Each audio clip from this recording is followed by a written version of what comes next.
Welcome to Northwestern Voices podcast. Our guest today is Debbie Center, artist, and all the different meanings of that word artist, as we'll talk about. Debbie, I'm glad you're on the podcast here. Thank you. Thanks for having me. Yeah. Have you ever done anything like this before? Just talking about, obviously you probably have some things you do before shows where you kind of talk about some things that are important to you, but...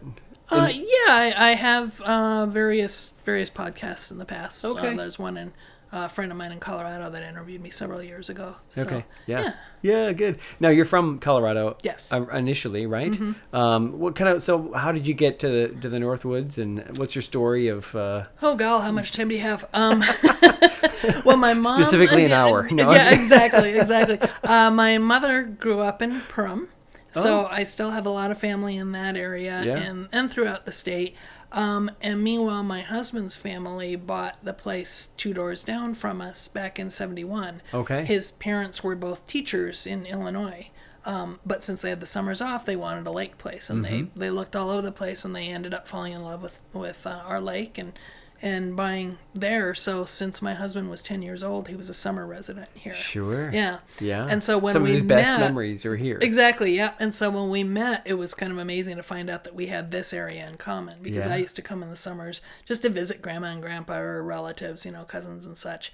And of course, he spent his entire summers here. Not that we ever met. During that time. That would have been interesting. It sure would have. Yes. But I grew up in Colorado, and once I came here specifically to visit my in-laws, they became snowbirds in their in our adult lives.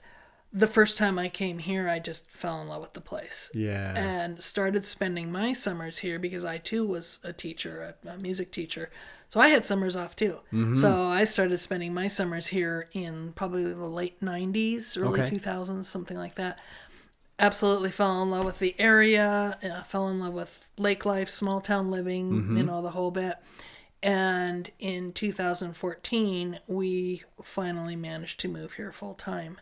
It was literally the day that our daughter, our youngest, was graduating high school. Oh. We had the car packed and ready to go. And that night, the three of us moved here. Our son is a little bit older than her, and his life was still in Colorado. He was in a band, and he was going to stay out there. Yeah. So, he was 21, she was 18, and we moved here full time. So it's sort of close to an empty nest, and let's buy a different nest. Exactly. Yeah. So one of our nestlings came with us, and the other one did not. So. Yeah. Yeah. Well, that's great. Yeah. So growing up in Colorado, somewhat similar with snow to here, but not the cold. Not the cold. Yeah. No, I thought we had winters in Colorado, and clearly I was wrong. We just had a little bit of snow once in a while, and that was it. Yeah. In Colorado, there's no such thing as dirty snow. It snows, and a couple days later, it's all gone. Oh, sure. It melts. It's one of the sunniest states in the union, actually. Is that right? And it gets more sunny days than most of the other states. So the snow does not last long at all there. Yeah. So I lived in Boulder for a summer and loved it. Oh, yeah. Nice. Yeah, it was very nice. Yeah. But I like just seeing the elevation all around you. The foothills, and that's super pretty. I don't remember what they were called in Boulder. The ones that I could look foothills. at. Yeah, probably. But So when did you start? So one of the things I wanted to talk to you about was your piano playing. It's kind of what you're known for. Kind of central to what I am. Yeah, it's part of your identity, I guess. Sure is, yes. Yeah. So when did you start taking piano lessons? When I was 7. Okay. My father was a child prodigy violinist. He started touring at 5 years old. Is that right? Yeah, on the violin. He was absolutely phenomenal. He ended up going to Juilliard when he was 6. So he was pretty amazing. But he also felt that he lost his childhood. And when his children, there are 3 of us, when we started showing interest in music, we weren't allowed to take official lessons until we were 7. Before that, we were to be kids. Go color, go goof off, go play, And so as soon as I turned 7, I was like, okay. Because you wanted it's time. I wanted to start piano lessons. And before that, I wasn't to do that. So, so started official piano lessons at 7 and went from there. Yeah. Do you think that makes a difference? So we've made all of our children start piano at 5. None of them were prodigies, but loved music at least, Sure. So we started, and it was kind of they liked music, but it was like, oh, we're just going to make you do this. Sure. What's the difference, you think, between kids that are being made to do lessons and kids like you that really wanted to learn an instrument? Huge difference. To me, I think 5 is pretty young for piano lessons per se, because the piano itself is just big. It's hard on little hands like that. And so I created this zither program, which we can talk about in a little bit. Yeah. But that was because people kept asking me to teach piano to the itty bitties. I started teaching piano back in like 98, I want to say, something like that. Yeah. And people kept asking me to teach piano to the really young kids. And I tried it, and it was miserable for me, and it was miserable for the kids, and it just, wasn't happening. There's some people that will start kids on, say, a violin, like the Suzuki method, which is more of a ear training method for little kids, and they make little bitty violins, which is what Dad started on. Dad started on a quarter-size violin. Sure. So that adapts to young children and their sizes, And they can still learn all the basics of the notes and the counting. And Yep. So that's probably a little bit better, but piano's tough. It's hard. Like, it's going to be a while before you play anything you could recognize. And little kids certainly don't have that kind of patience either. A lot of big kids don't either, but it's a different story. So it's a hard instrument, I think, to start off on when you're too young. Yeah. That said, I think it's a great first instrument because you can literally see how all the notes are lined out. Yeah. And chords and things make more sense. Intervals make more sense. So it's a great first instrument when they're a little bit older. We had our kids also start on piano when they were 6 or 7, something like that. Yeah. Just to get those fundamentals. So. Yeah, you can see the octave. You just count 8. Exactly. And there it is, right? Yeah. Exactly. Yeah. So, children, some of the students you had that really loved music, they would kind of excel at it, and the other ones, it was kind of pulling teeth. Exactly. Yeah. What's a good age then to maybe where there's enough interest there? I mean, obviously, it seems like if you're going to start at 16, that's a pretty hard sell. Right. Not that you couldn't do it, but what's that age you feel like that? Yeah, that's a good age to start. It depends again on the instrument and on kids vary so much too. Some are just little wild child, children, and they're just not ready for something like that. Right. In fact, my daughter and I would always tease about what I called the soccer talk, which is if I had a particularly wild kid who was just not paying attention and it was clearly a waste of time at that point. Mom, you should probably give him the soccer talk, which is there's a lot of fun things to do in this world, and maybe music isn't your thing right now. Maybe go run off some of that energy for a while. Right. So it depends on the kid. There's really I don't think any hard, fast rules to when starting music lessons is necessarily appropriate. This may be a good segue into why I created this zither program, though. Yeah. Let's talk about the zither. And for people listening, not watching, it's I don't know. Can you pick it up and kind of show it? It's a sort of a trapezoid shape, with the strings going then across.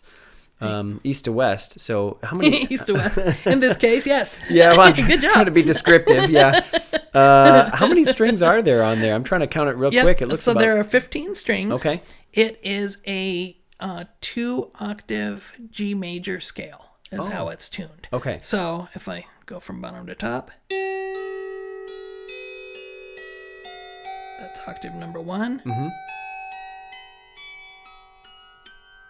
Okay, so that's the 2 octaves. Okay. And you just play it by plucking. You do. Yeah. I mean, you can use a pick too, or use your fingers, whatever works. This was an instrument that I started staring at a lot in a music store when our daughter was 3 years old, and she was one of those kids starting to ask about music lessons. I was like, no, we're not doing piano. I know better, but there's got to be something, right? Yeah. So I saw one of these in a music store, and I started goofing off with it. And this is a cool thing in that the sheet music is kind of graphically laid out. Yeah. Mm-hmm. Like so. So all you do is you slip the sheet music right under the strings, and it shows you which notes to pluck in what order. So it's kind of a linear method where you're going here to here to here to here. Yep. And they don't even have to know the names of the notes. They sure don't. Nope. All they have to do is be able to do something like connect the dots. That was always kind of my test on kids. If they can do, I would put their fingers over these notes, and if they could touch them in the order, see how the notes are connected by lines. Yeah. If they could touch them in the right order, they were ready to play the zither. If they couldn't do that and they just wanted to go all over the place, forget it. They're not quite ready. But if they could do that, then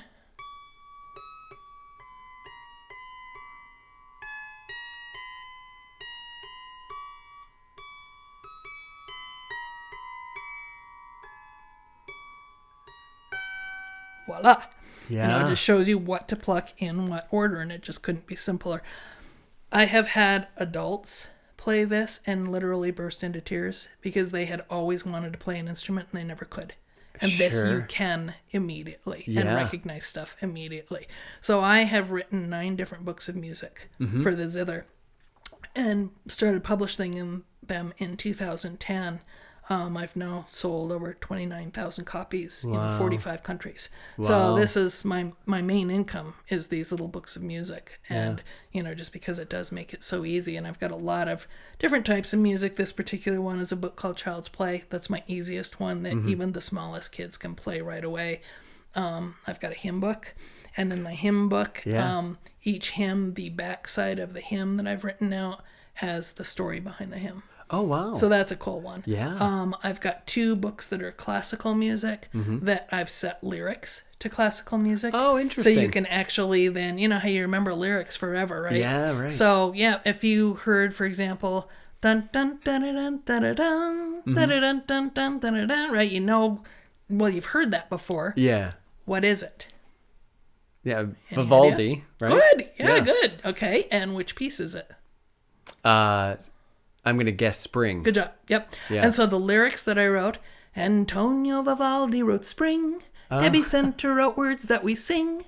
To remember this piece is spring. And then, and then the chorus, it's spring written by Vivaldi. It's spring written by Vivaldi. 4 seasons. And this is the one called Spring. Good job. So then, in the future, when you hear that, it's spring written by Vivaldi, all the information is there. Yeah. It's kind of like a little Einstein's that was one of the inspirations for that, honestly. It was like, well, I could do that. Yeah. And so I did. I started putting lyrics to all these pieces of classical music, and then the backside of each one of those tells the history of that classical piece and the composer and so forth. Wow. So, so the homeschoolers especially really took off with this because they could easily teach music regardless of whether they knew a lot about it. It's all in these little books, and then shows you the information about the composer and so forth. So it's a good introduction then, because you don't have to know all the note names. Exactly. But they are notated correctly, like rhythmically. So even though you may not know, that's called a dotted quarter note and that's an eighth note and so forth, by playing London Bridge, it's a familiar enough song that even little kids are probably going to get the concept quickly of bum, ba-dum, bum, bum, bum, bum, right? That kind of a rhythm. They may not know why they're playing it that way at that point.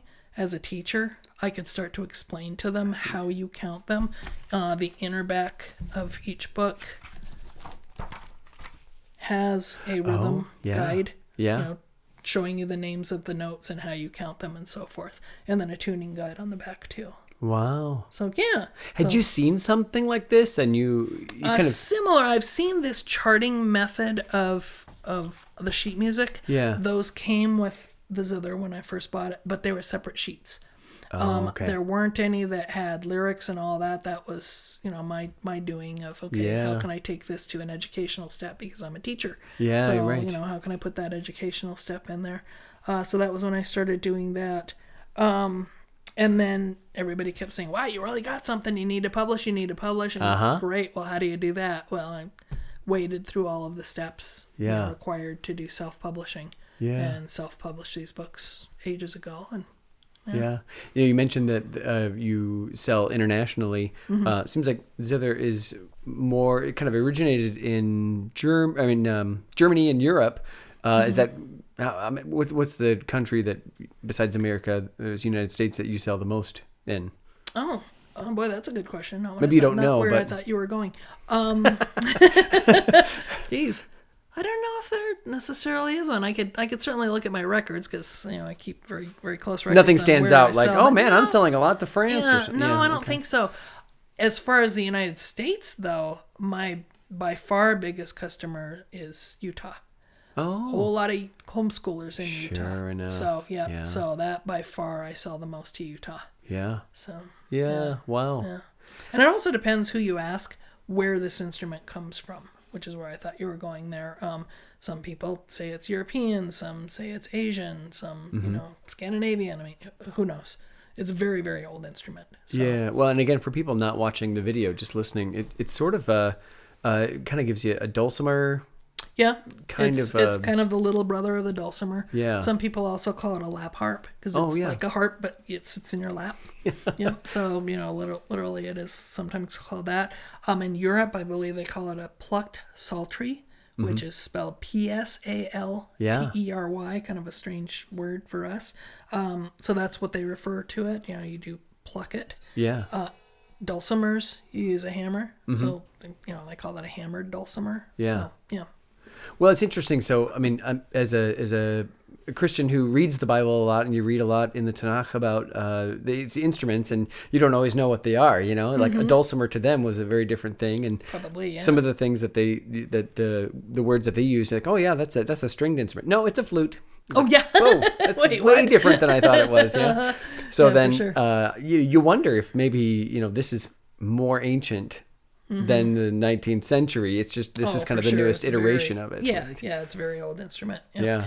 And one of my points too was once I started creating this program, then I started having kids over, from my daughter's kindergarten class at that point, and teaching them once a week. I called it Music Maker classes back then because the brand name of the zither that I was using back then was called Music Maker. So it was Music Maker's class, and once a week I'd hand them whichever separate piece of sheet music, and we'd learn it together.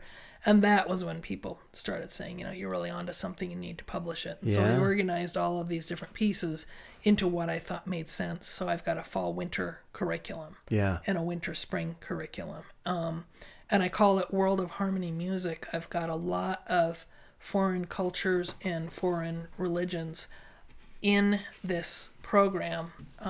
My feeling, I love foreign cultures and foreign languages, and I speak a bunch of languages. And that's always kind of been my thing. And I felt like if I could get young kids also interested in foreign language, foreign religion, foreign cultures, and so forth at a very young age, that could hopefully prevent some of the prejudice that you see. Because the more that we know about other people and the way that they live, the more comfortable it feels instead of scary. Yeah. So that was why I called this World of Harmony Music. It's my attempt at, creating some of those seeds of harmony. And of course, I like the word harmony being, musical as well. So if you look like on the cover of my book here we are again, for those of you. So in my logo, I've got a world, and then the yin and yang look for harmony. Yep. And then those yin and yangs are actually made of a bass clef and an inverted bass clef. And then I've got a little swoop here to make it like a smiley face. Yeah. And that's in memory of my dad. He adored smiley faces, and he put them all over everything. So that's the origin of World of Harmony Music and the logo that goes with it. Yeah, and that's your website as well, worldofharmonymusic.com. It is, yeah. Or people can just also go to debbiecenter.com. It'll lead you to the same website. Oh, okay. Yeah. Yeah, a little easier to remember because I've got a couple pages dedicated to the zither music, but I've also got on there my art and my piano performances and piano recordings, and all of that is on there. Yeah, this is so neat. Just to have something, like I said, when you not only is it a great idea to have some kind of introductory instrument to play, but you also, just as a parent, want something that's nice to listen to. Yeah, a flutophone it is not. Yeah, exactly. Yeah. Let's start them off with a trumpet. Exactly. What are you doing? Even violin is terrifying yeah, to yeah, hear. yeah. Yeah. You're looking over. Caleb, is that what you started off on, as violin? Yeah, yeah. Well, he started off in piano and then switched over, and yeah, Okay. there were some scratchy years there. It was Sure. a rough Months. few months. Yeah, I'm sure. And our son wanted to play violin right away.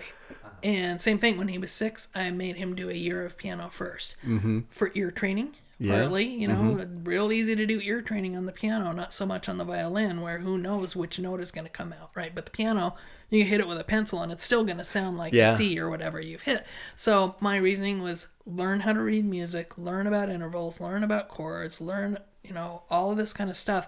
And then when you're 7, if you're still interested, I'll let you do violin. Yeah. And that's what happened. Yeah. So luckily his ear had been trained well enough that at least he knew if he was, really flat or really sharp playing those notes. Because, there's no helpers on the violin. There's no frets or anything. You got to hear your way to all those different notes. Yeah. So thankfully that set him up to succeed. Yeah, and if your finger's off a little bit and you don't notice, the audience will. They sure will. Yes. Yeah. Yep. I ended up teaching violin a little bit when I was teaching piano too. You know how to play violin as well? No, that would be pushing it. I you can can muddle teach it. through. Yeah, Okay. I can muddle through because I attended all of my son's violin lessons for years, and then I got interested and I took some violin lessons. So, I can scratch my way through a few pieces, but it's more like being an editor, that I knew when the students were doing it wrong, and I could play piano along with whatever they were trying to learn on the violin, so that at least teach them, okay, the rhythm is off, or those notes are off, or what have you. Yeah. Your dad never tried to teach you, or? No, I wasn't super interested in music when Dad was alive. He died when I was 14. He had a heart attack at 51 years old. Oh, wow. Okay. At that point, he was in the Denver Symphony. And as a little kid, I was dragged to the symphony all the time. Sure. What little kid wants to do that? Yeah. So I didn't pay an awful lot of attention to his music. Yes, I was in piano lessons, and I was kind of that kid too that made up all the excuses why I didn't practice this week. Yeah. And boy, that one bit me, because later I was the teacher who was putting up with all those. But Karma, right? It exactly, comes right back. It sure does. So I wasn't super interested in music until after Dad died, and I went to college, and I heard a friend playing a Liszt Bohemian Rhapsody on piano. Brahms Bohemian Rhapsody on piano. And I thought, wow, I want to do that. And so I went and I got the sheet music through it, and I muddled through it, playing it terribly. But that really inspired me to start getting, more serious about piano. So I was in the classical world of piano for a very, very long time. Yeah. But now you don't really play a lot of classical, a little bit, no. except classical rock. Except classical rock, yes. Yeah, and you kind of coined that term, classical rock pianist. I did. Yep, I did. So, I spent literally decades teaching classical music, and being in that world. But my true love was improvising. They get kind of nasty on you if you improvise classical. You don't tinker with those notes and how they sound and all. There's no room for improvising in the classical world, and improvising is what I love. So I started arranging my own stuff and started playing gigs in my early 20s. And that was my real love. Was just working stuff out on my own, current pieces, classical pieces, and just adored it. And then probably 3 years ago, something like that, I started taking it a little bit more seriously here in Minnesota. I met a gentleman by the name of Mark Joseph, who plays with a band called The Big Woo. And a mutual friend of ours wanted the two of us to meet. She just knew that the two of us were just going to hit it off. Yeah. And long story short, I resisted like crazy, but finally ended up meeting him when she said, well, he likes jamming to the Grateful Dead too. And I was in a Grateful Dead cover band for 5 years here in Minnesota. So that was the hook, yes. Yeah. So Mark and I got together, and we ended up playing a show together within a couple hours of meeting each other. And every day for the next few days, we played these shows. Just absolutely hit it off. And he really lit that fire under me of, boy, this is a lot of fun. Yeah. This is something I would really like to pursue a little bit more. So, I came up with classical rock. People kept saying that they could hear my classical influence in the way Sure. that I was improvising these classic rock tunes. Yeah. So I thought, okay, classical rock it is. Classical rock? Yeah. Yeah. So now I do these classical rock shows all over Minnesota, and it's really taking off. So for someone who hasn't gone onto YouTube and listened to some of your music, or been to one of your shows, can you? I would guess that people would kind of think, "Oh, improvisational." That you mean jazz, but you don't mean jazz. No, I don't mean jazz. I mean more like jam bands. If people are familiar at all with jam bands or psychedelic rock, where like the Grateful Dead, especially, were very famous for not playing a song the same way twice. Yeah. And it's kind of how it feels. Yep, how it feels, playing off of each other. That's really, really important. Or just, seeing what happens. When I'm playing shows, a lot of times I'll tell the audience that I almost feel like an observer of my hands as much as they do, that I'm not quite sure what's going to come out of them. Yeah. I'm just that loose with, yes, I'm trying to play a certain song, but exactly how I will play it will vary from moment to moment, much less show to show. That, I may suddenly feel the urge to make this part really rowdy and fast and energetic, or this part much more tender, or, whatever happens. It's moment to moment how you're feeling. So it's neat. Yeah, my daughter has talked about that with her. I've said, that was beautiful. Can you play that again? She's like, not really. I don't know what I did. Exactly. So I'm trying to record it, and I'll play it back to her. I'm like, this is what you did, and it was great. Yeah. So do you have, and I just don't know enough about improv bands, jam bands, but do you have someone who's kind of the leader and everyone else has to kind of follow? Or? Yeah, typically, or else it would really, go off the rails. Yeah. So, like when I play with Mark, I've had the opportunity to sit in with the Big Woo a few times too, which has just been pure heaven. And two, it's, really the lead singer that everybody is kind of drawn to for the cues on, now we're going to do this, now we're going to do that. Yeah. What if he wants to hold this note out for a couple bars, you just have to kind of be watching it. Sense it. Yeah. You've really got to listen. Yeah. Interesting. Playing off of each other. Yeah. That's truly my happy place. Is it? Is improvising, changing it on the spot, either with my solo shows or when I'm playing with somebody else. Sometimes I'll play with a full band. Sometimes it's just a duo. Sometimes it's a trio. Whatever. I've got a lot of different things that I do. Yeah.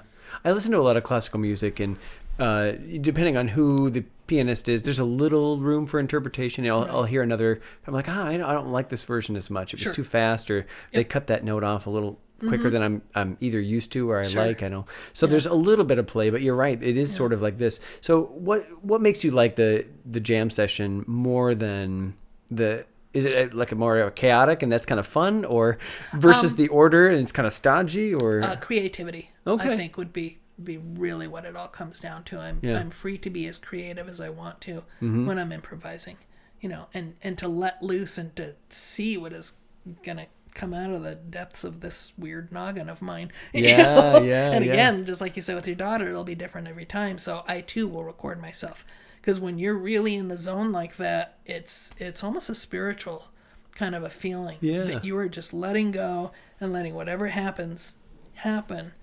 And then she's absolutely right. You go back and you go, I have no clue what I just did, because it's almost, I don't know, almost meditational, I suppose, in a way. Okay. That you just lose yourself in the music. Yeah. Which is great. Boy, to have something where you can just forget about everything else in the entire world and you are just zoned into what is happening to you musically.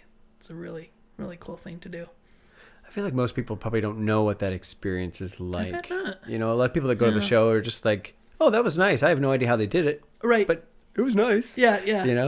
They're there to just listen. Yeah. And for you, it's much more of a performance than it is any other kind of. You feel like you're really pouring out your soul to that audience. And a lot of times if I'm playing, let's say, a bar, could you turn it down, or can I try to talk here? It's like, okay, I could just take my toys and go home if you prefer.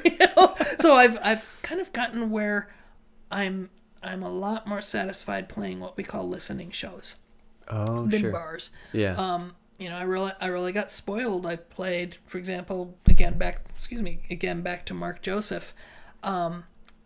he and I 3 years in a row now have performed the entire Cat Stevens Tea for the Tillerman album down at the Hook and Ladder in Minneapolis. Okay. Those folks are paying for tickets to come in and hear this album that they love. Yeah. That is so cool because you're reaching that audience and Yeah. you're pouring your heart out and they're into it and they're listening and they're getting something, and it's that connection to your audience that means so much. Yeah. Versus situations where you feel like you're interfering with their evening. Yeah. Could be the same exact music, could be the same kind of performance, but if you're feeling like you're just an intrusion rather than connecting, Right.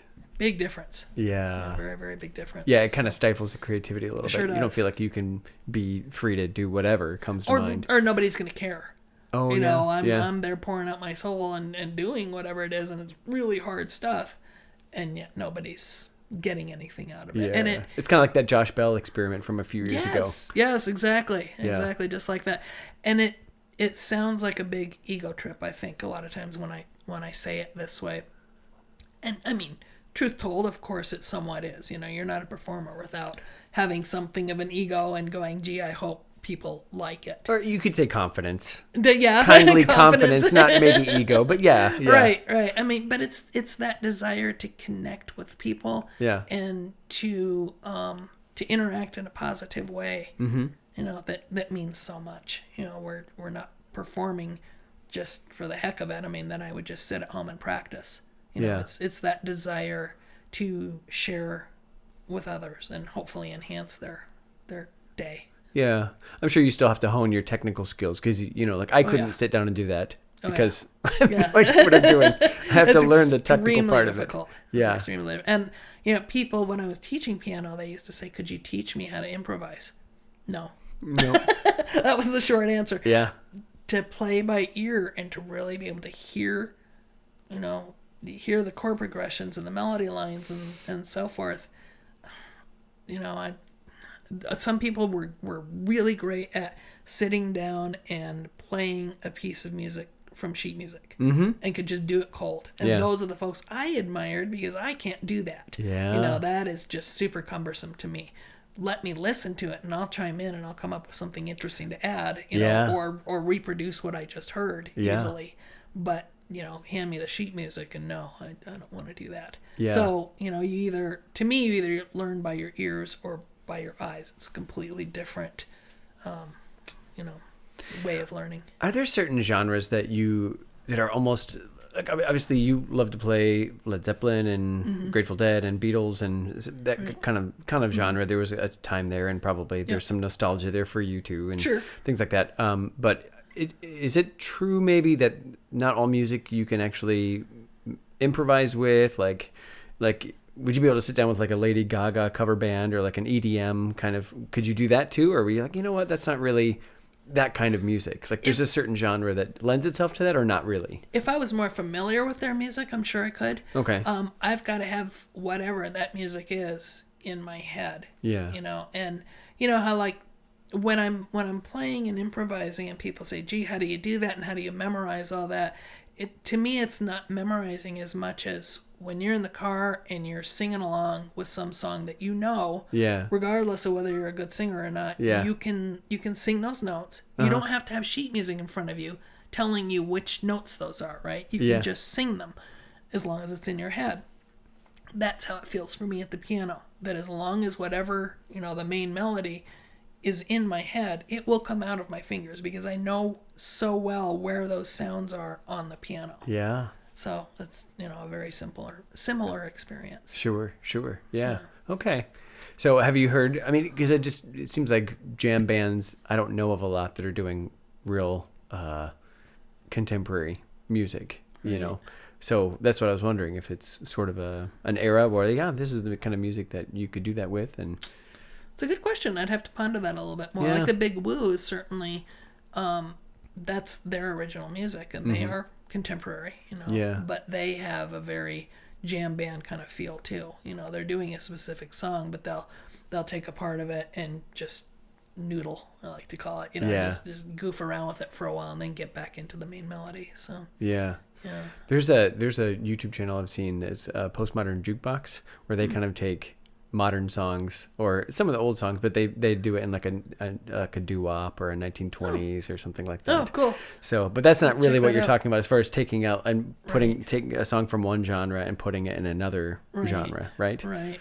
Not necessarily, although I have heard a lot of that too. And in fact, right now I'm arranging Stairway to Heaven Okay. for solo piano, and that'll be on my upcoming album. And I'm really debating how much of that do I want to be true to what Led Zeppelin did with that piece, and how much of Debbie Center do I want to put into that piece, because that's obviously two very different things. Right. And piano. Obviously I can't incorporate everything that Led Zeppelin did into 10 fingers on a piano by myself. Yeah. But I do incorporate the most important lead lines and bass lines and singing lines and whatever is going on in there. I incorporate all that into how I arrange it.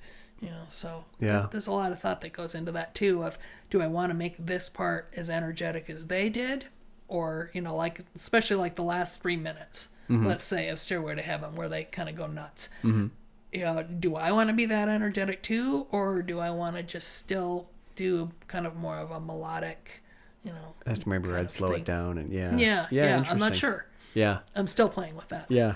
You have one album, In Harmony Always. Is that your only one? Or? It is, so far. Okay. Yeah, and that was 2015. Yeah. So now you're hoping that you can have one, is it going to be like a 10-year?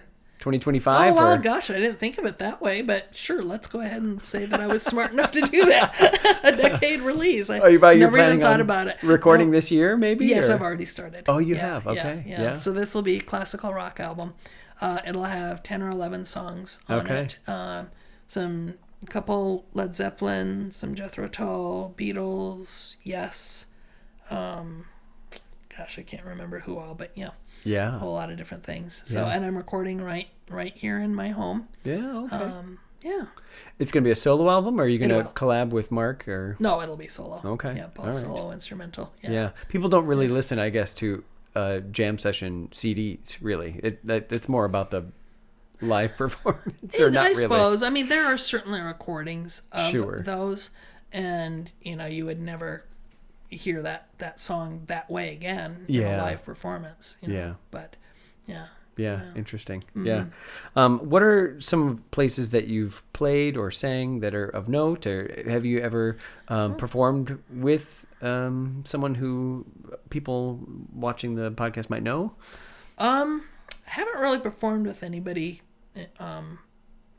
famous as it were. Mark is certainly on his way up. He's truly doing some amazing things out on his own projects besides the Big Woo.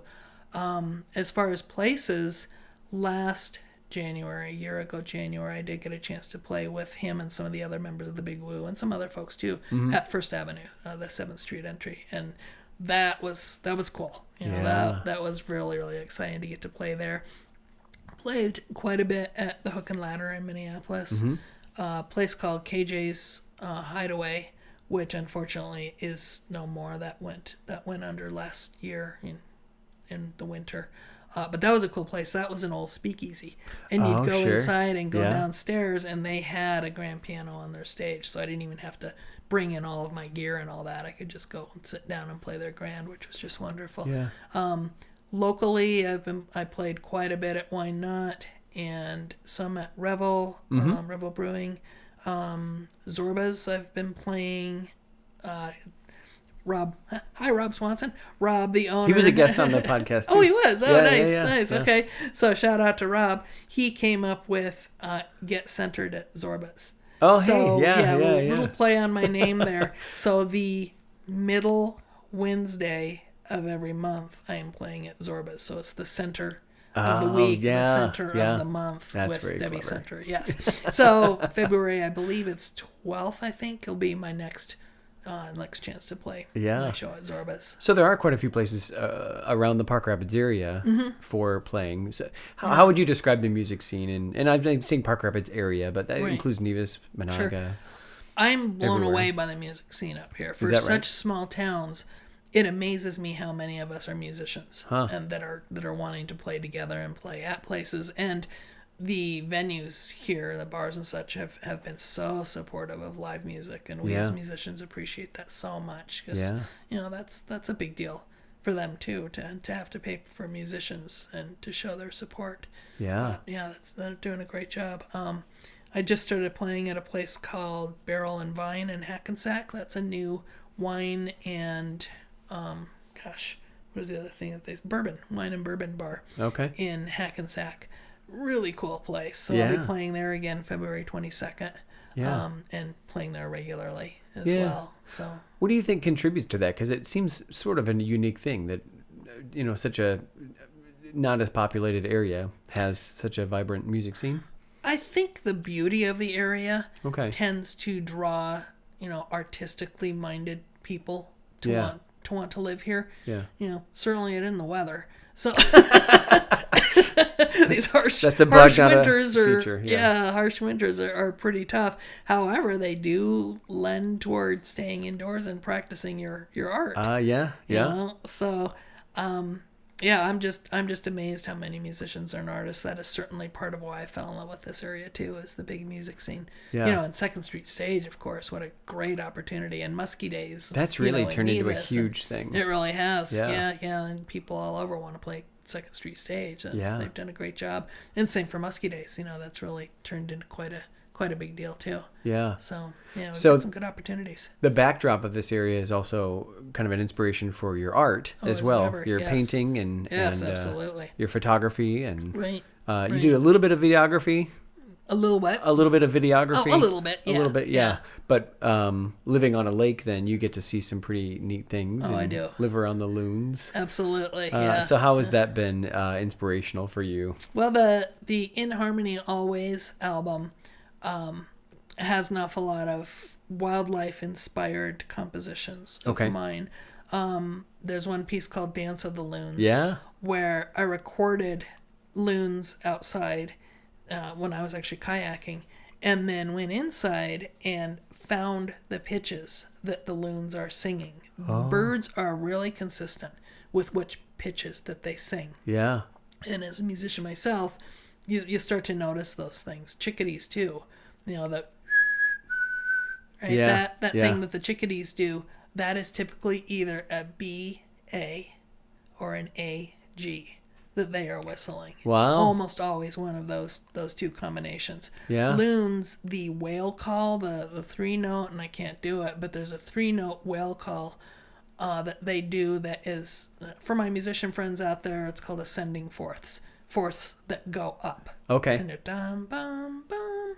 And so I went in and found those notes and ended up writing Dance of the Loons based on those notes. And I've got my recording then of the loons in that album too. So I'm basically doing a duet with loons. Right. In that one. Another one is the chickadees that I'm playing a duet with the chickadees called Song of the North with Chickadees.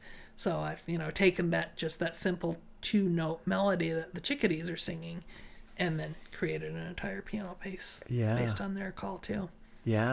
That's so interesting. The only birds I ever remember kind of like, I know what that bird is, is like a mourning dove. Those are so cool. And that probably, that's has not so much pitches, I wouldn't say. It's kind of more that coo sound would be.